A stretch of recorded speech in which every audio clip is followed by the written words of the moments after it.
서도신경으로 우리의 신앙을 고백하며 우리 하나님께 예배합니다.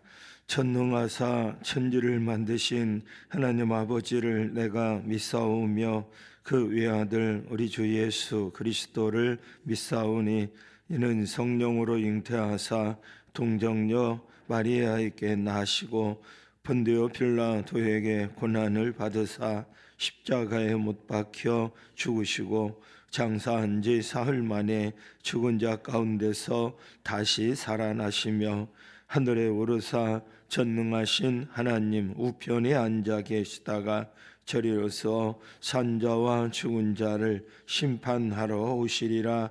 성령을 믿사오며 거룩한 공회와 성도가 서로 교통하는 것과 죄를 사하여 주시는 것과 몸이 다시 사는 것과 영원히 사는 것을 믿사옵나이다.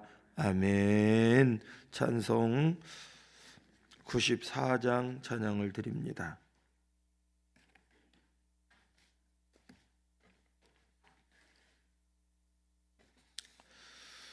찬송가 94장 찬송입니다. 주 예수보다 더 귀한 것은 없네.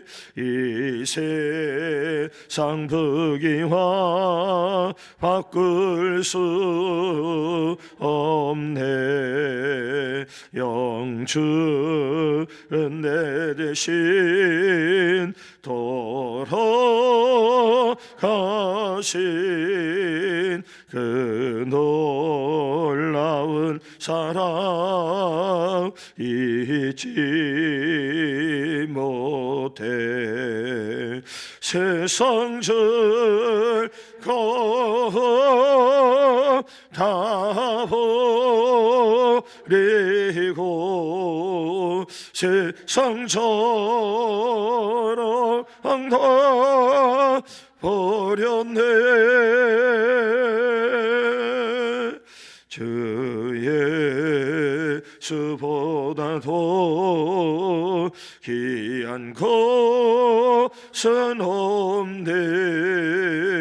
예수 밖에는 없네.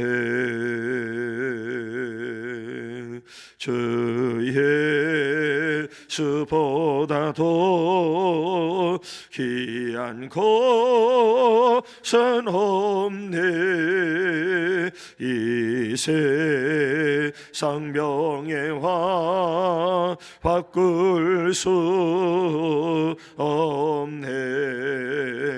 이전에 즐기던 세상 일도 주 사랑하는 마음 빼지 못해. 세상 즐거움 다 버리고 세상 저랑 다 버렸네. 주 예수보다 더 귀한 것은 없네. 예수 밖에는 없네. 주 예수보다 더 귀한 것은 없네. 이 세상 행복과 바꿀 수 없네. 유혹과 핍박이 몰려와도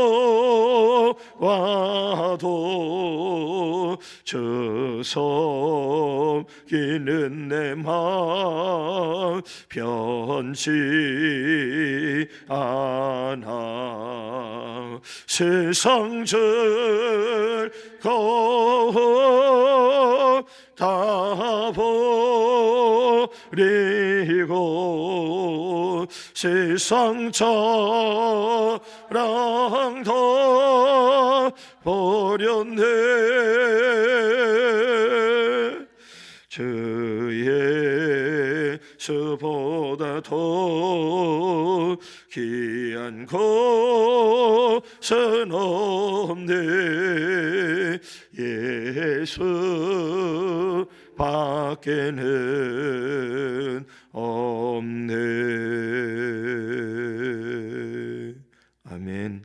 하나님 말씀은 마태복음에서 보겠습니다. 마태복음 21장입니다.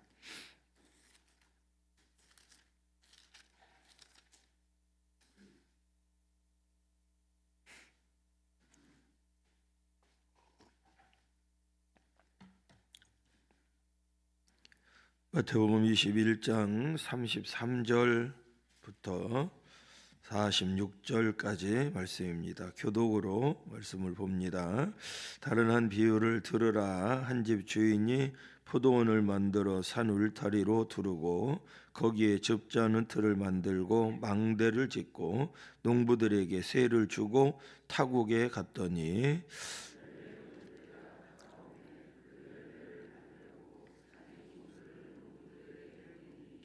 농부들이 종들을 잡아 하나는 심히 때리고 하나는 죽이고 하나는 돌로 쳤거늘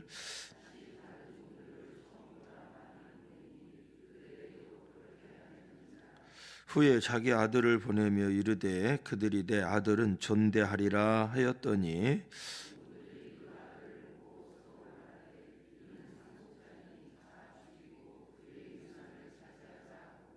이에 잡아 포도원 밖에 내쫓아 죽였느니라.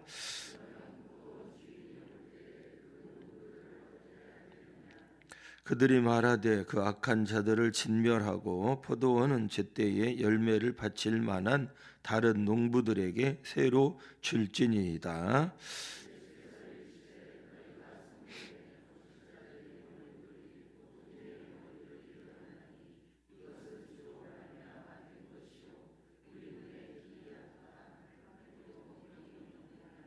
그러므로 내가 너희에게 이르노니 하나님의 나라를 너희는 빼앗기고 그 나라의 열매 맺는 백성이 받으리라.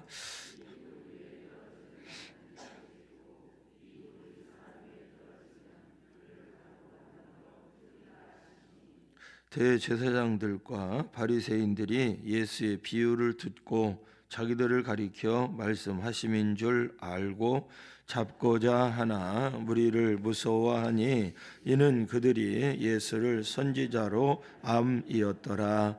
아멘. 오늘 하루도 주의 임재 가운데 승리하는 한 날 되시기를 주님의 이름으로 축원합니다.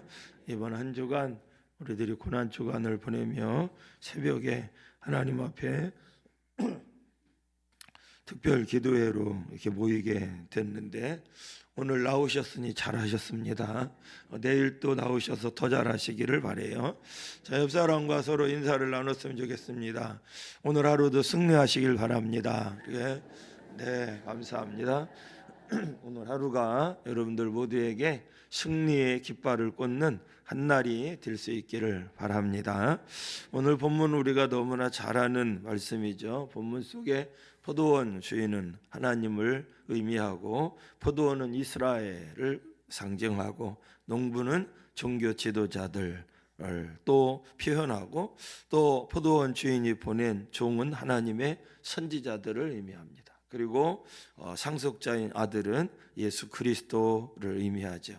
오늘 이 본문 속에서 몇 가지 새벽에 좀 생각을 해보고 함께 기도하는 시간 가지려고 그러는데 제일 먼저 우리가 생각해보고자 하는 것은 집주인 하나님이십니다.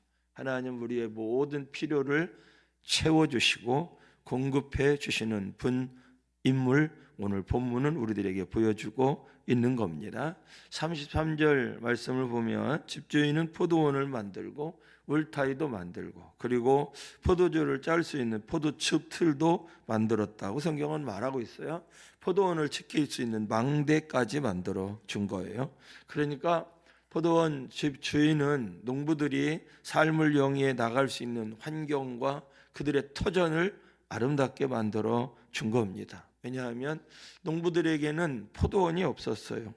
그들은 농사를 짓고 싶어도 지을 만한 땅이 또 그런 포도원 자체가 없었던 거죠. 그런데 주인이 그 모든 것을 만들어 농부들에게 주고 타국으로 떠났다라고 하는 거예요. 농부들의 입장을 생각하면 엄청 감사한 일입니다. 농사를 지을 수 있는 터전을 만들어 줬으니까 얼마나 고맙고 감사한 일이겠습니까? 처음 집주인이 포도원을 만들고 그냥 세를 조금만 내고 이 포도원을 경영하라고 관리하라고 얘기하면서 포도원을 세로 주었을 때 아마 내가 여기서 죽도록 일해서 소득을 거둬서 나도 내 포도원을 갖겠노라고 다짐했을는지도 모릅니다. 내가 열심히 농사를 지어서 주인의 마음을 흡족하게 해줘야 되겠다라고 생각을 했을는지도 몰라요. 그렇게 감격하고 감동하며 그 포도원을 세로 받아서 열심히 이 농부들은 포도원을 갖고 왔을 것입니다. 참 감사한 일이죠. 농사를 짓고 싶어도 지을 수 없는 자신들에게 그런 은혜를 베풀어 준 것에 고맙고 감사하며 하루하루를 보냈을 거예요. 하나님은 그렇게 집주인과 같이 우리의 일상에 필요한 모든 것들을 공급하고 채워주시는 분인 줄로 믿습니다. 여러분, 오늘 이 새벽에 하나님께서 내게 허락하신 것, 내게 용납하신 것, 내게 또 필요한 것들을 채워주신 것, 그것이 무엇인지 한번 가만히 생각해 봤으면 좋겠어요. 온 우주 만물을 만드셔서 뭐 굳이 에덴이 아니라 한다 할지라도 우리가 살아가고 있는 이 땅 삶의 터전을 하나님은 우리들에게 주신 줄로 믿습니다. 정말 돈 하나 안 내고 우리들은 이 땅에서 뭐 얼마나 살지는 모르겠지만 살아가고 있습니다. 100년을 살지, 어떤 사람은 막 200년을 살 거라고 그러는데 그건 잘 모르겠고, 하여튼 하나님 만드신 이 지구촌에서 우리는 이 우주 속에서 우리는 살아갑니다. 호흡하고 또 물을 먹고 돈 하나 내지 않고 그저 그냥 살아가요.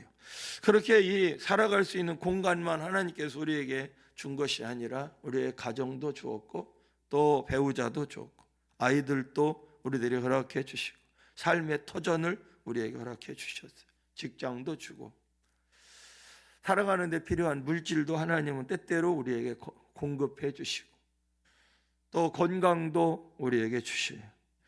때로는 내가 잘못 관리해서 아프고 고달픈 인생을 영위해 나가기도 하지만 하나님은 우리의 인생 속에 필요한 모든 것들을 다 지금도 그때 예수님 시대의 집주인이 농부들에게 포도원을 만들어 제공해 주었던 것처럼 지금도 하나님은 우리들에게 모든 것들을 공급해 주시고 우리의 필요를 채워주시는 분인 줄로 믿습니다. 이 새벽에 먼저 그 하나님 앞에 감사로 나갈 수 있는 저와 여러분이 됐으면 좋겠습니다. 하다못해 무엇까지 우리에게 주셨느냐 하면 하나님의 나라 천국까지도 우리에게 주셨어요. 여러분들이 천국 달라고 해본 적 있습니까? 나는 구원을 받아야 되는 사람이라고 말해본 적 있습니까? 하나님께서 아무 공로 없는 우리들에게 천국도 만들어 주시고 예수 그리스도 우리에게 보내주셔서 구원의 은혜를 누릴 수 있는 은총을 우리에게 부어주신 줄로 믿습니다. 하나님을 아버지라 부르며 하나님을 예배하고 찬양할 수 있는 자리에 우리가 설 수 있도록 은혜를 주신 분, 그분이 우리가 믿는 여호와 하나님이신 줄로 믿습니다. 감사하며 살아야 합니다. 감사를 잊어버리면 하나님의 거룩한 뜻을 이룰 수가 없어요. 감사를 잊어버린 농부들의 모습을 오늘 본문은 우리들에게 보내주고 있죠. 때가 되어서 집주인이 세를 받고자 포도원에 사람을 보냅니다. 이것은 주인으로서 모든 것들을 다 공급해 주신 주인으로서 당연한 권리였던 거죠. 그리고 세를 받기로 하고 농장을 경영하기 시작을 했으니까 당연히 줘야 되는 거예요. 그런데 문제가 발생했어요. 35절 보면 농부들이 종들을 잡아 하나는 심히 때리고 하나는 죽이고 하나는 돌로 쳤다. 있을 수 없는 일이 발생을 한 거죠. 그런데 주인은 36절에 보면 또 다른 종들을 전보다 더 많이 보냈다고 얘기를 해요. 그랬는데 먼저 왔던 종들에게 행했던 것처럼 그들도 때리고 죽이고 돌로 쳤다는 거예요. 그런데 주인이 오늘 본문 말씀을 보면 아들을 보냈다고 성경은 이야기를 하고 있어요. 왜 주인은 아들을 포도원에 보냈을까? 37절 말씀을 보면 이렇게 얘기를 하고 있어요. 내 아들은 전대하리라. 내 아들은 전대하리라 라고 하는 말씀 속에서 집주인이었던 하나님은 농부들을 향한 기대치를 가지고 계셨다라고 하는 걸 알 수 있어요. 기대치. 이게 전 참 중요하다고 생각합니다. 하나님은 우리들을 향해서 기대하는 바가 있어요. 기대치죠, 기대치. 우리가 비록 죄 가운데 살아도 우리를 향한 기대치를 하나님은 절대 버리지 않아요. 하나님께서 여러분들을 향해서 갖는 기대치는 무엇일까요? 하나님이 여러분들에게 무엇을 기대하실까요?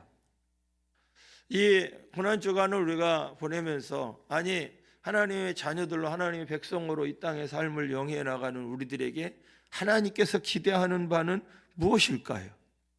오늘 한번 기도해가며 하나님께 조용히 물어보세요. 하나님, 나에겐 뭘 기대하시나요? 물어보세요. 그리고 또 이렇게 기도하면 안 돼. 하나님, 나한테 아무것도 기대하면 안 됩니다. 이렇게 기도하면 안 돼. 하나님, 우리를 향한 기대치가 있어요. 나를 향한 기대치. 어떤 기대치를 갖고 계신지 생각을 해봐요. 성도 여러분들은 목회자를 향해서 기대치를 갖고 있어요. 기대하는 바가 있습니다. 왜 신앙생활 하다가 목사님 때문에 나는 교회 안 나갈 거라고 교회를 떠나는 사람들이 생길까요? 목회자를 향한 기대치를 갖고 있기 때문에 그래요. 그러면 성도들만 목회자를 향한 기대치를 갖나요? 목회자도 성도를 향한 기대치를 가지고 있어요. 그럼 목사도 떠나야 되나요? 성도들이 기대치에 미치지 못하면? 이거 큰일이에요.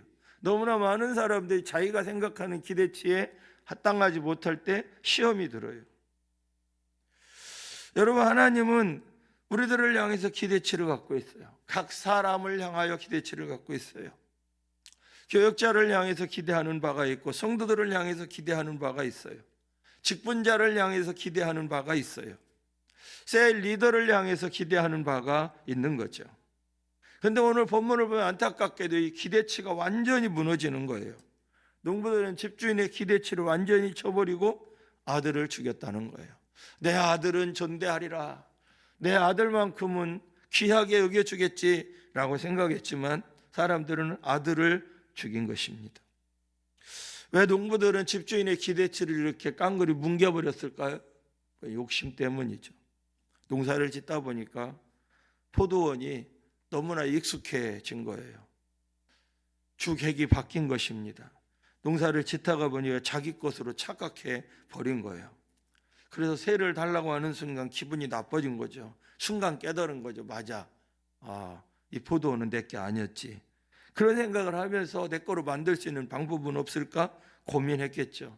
그래서 주인 것을 자기 것으로 만들고 싶은 마음 때문에 주인이 보낸 종들을 죽이고 때리고 그리고 돌로 쳐요. 그러다가 결국은 아들까지도 죽여요. 지금 우리가 신앙생활하면서 이런 짓을 많이 해요. 하나님 앞에서 하나님께서 우리에게 허락해 주신 것을 내 것인 양 착각하며 사는 것은 물론이고 하나님 앞에 하나님이 내게 허락하신 것에 대한 감사보다는 왜 내가 죽어라고 일을 하는데 왜 일에 열매가 없느냐고 하나님을 향해서 원망하면서 돌을 던져요. 가정의 주인이 하나님이시고 가정을 하나님께서 내게 허락해 주셨는데 사업의 주인이 하나님이시고 그 사업장을 허락하신 분이 하나님이신데 이 땅에서 살아갈 수 있는 내 인생을 허락하신 분이 하나님이신데 내 인생의 주인이 내가 되려고 하고 내 가정의 주인도 내가 되려고 하고 내 사업장의 주인도 내가 되려고 해요. 내 것을 만들고 싶어 해요.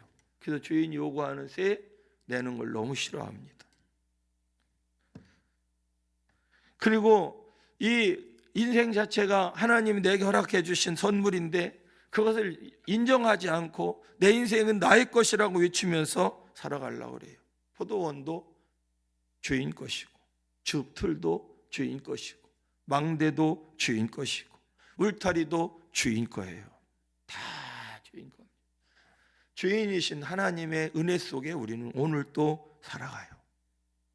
내 것이 없어요. 그런데 우리는 끊임없이 내 것을 만들고자 애를 쓰고 내 것이라고 하는 소유권을 주장하려고 애를 써요. 근데 여러분, 우리가 잘 알잖아요. 어차피 내 것은 아무것도 없다고. 내 것이 아무것도 없다는 증거는 뭐예요? 이 세상을 떠날 때 다 놓고 가야 된다고.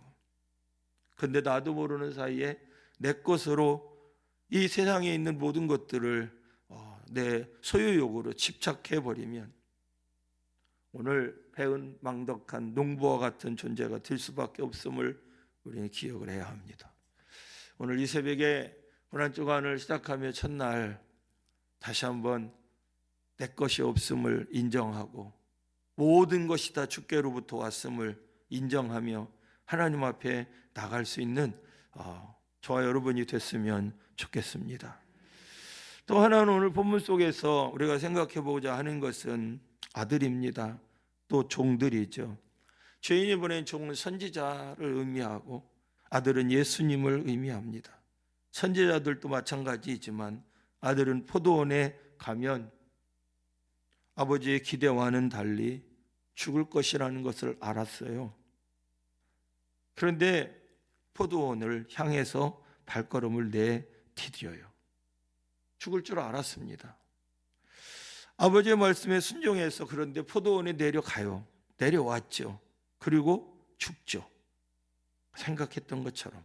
빌립보서 2장 5절엔 우리들에게 이렇게 얘기를 하죠. 너희 안에 이 마음을 품으라. 곧 그리스도 예수의 마음이니 그는 근본 하나님의 본체시나 하나님과 동등됨을 취할 것으로 여기지 아니하시고 오히려 자기를 비어 종의 형체를 가져 사람들과 같이 되었고 사람의 모양으로 나타나셨음에 자기를 낮추시고 죽기까지 복종하셨으니 그 십자가에서 죽으심이라. 너무나 잘 아는 말씀인데 오늘 첫날 이 말씀을 생각하며 예수님의 뒤를 따르고자 다시 한번 결단할 수 있는 저와 여러분이 됐으면 좋겠습니다. 여러분, 신앙생활이 뭘까요? 신앙생활, 하나님을 믿고 살고 예수 그리스도를 믿고 살아가는 삶, 그 신앙생활이라고 하는 건 뭘까요? 다 우리들은 이기적입니다. 그 신앙생활을 통해서 내가 잘 되기를 원해요. 내가 건강하게 잘 먹고 잘 살기를 원해요. 좀 더 좋은 집에서 좀 더 호강하며 삶을 영위해 나가고 싶어서 우리는 신앙생활을 하는지도 모릅니다. 적어도 신앙생활이라고 하는 것은 그런 부분들은 결과적으로 주어지는 것이겠지만 신앙생활은 적어도 하나님의 말씀에 순종할 줄 아는 삶을 영위해 나가는 것이 신앙생활인 것이죠. 가라면 가고 죽으라면 죽는 거예요. 그냥 글로 가면 죽을 줄 알아요. 분명히 돌에 맞을 거예요. 그리고 자칫하면 그 돌에 맞아서 치명타가 되어 죽을 수도 있어요. 그런데 종들은 가라 그러면 가요. 그래서 평생 눈물을 흘리며 이스라엘을 향해서 하나님 메시지를 전했던 선지자도 있고 하나님 메시지를 전하면서 모든 사람들에게 미움을 당하는데도 끝까지 하나님이 원하시는 대로 하나님 메시지를 선포했던 선지자도 있고 죽을 줄 뻔히 알면서 이 땅에 오셔서 실질적으로 사람들에게 정말 죽은 십자가에 못 박힌 아들도 계셔요. 신앙생활은 실상은 순종이죠. 신앙생활은 믿음으로 사는 것인데 믿음으로 사는 것은 실상은 순종하며 사는 거죠. 죽을 줄 알면서도 가라고 하니까 갔던, 아니 포도원에 와서 돌멩이를 맺어 맞고 죽은 그 예수님처럼 순종하며 사는 것이 신앙생활인데, 오늘 이 새벽에 다시 한번 나는 얼마만큼 순종하며 삶을 영위해 나가는 신앙인인지 우리의 모습을 한번 좀 돌아보며 기도하는 시간을 가졌으면 좋겠습니다.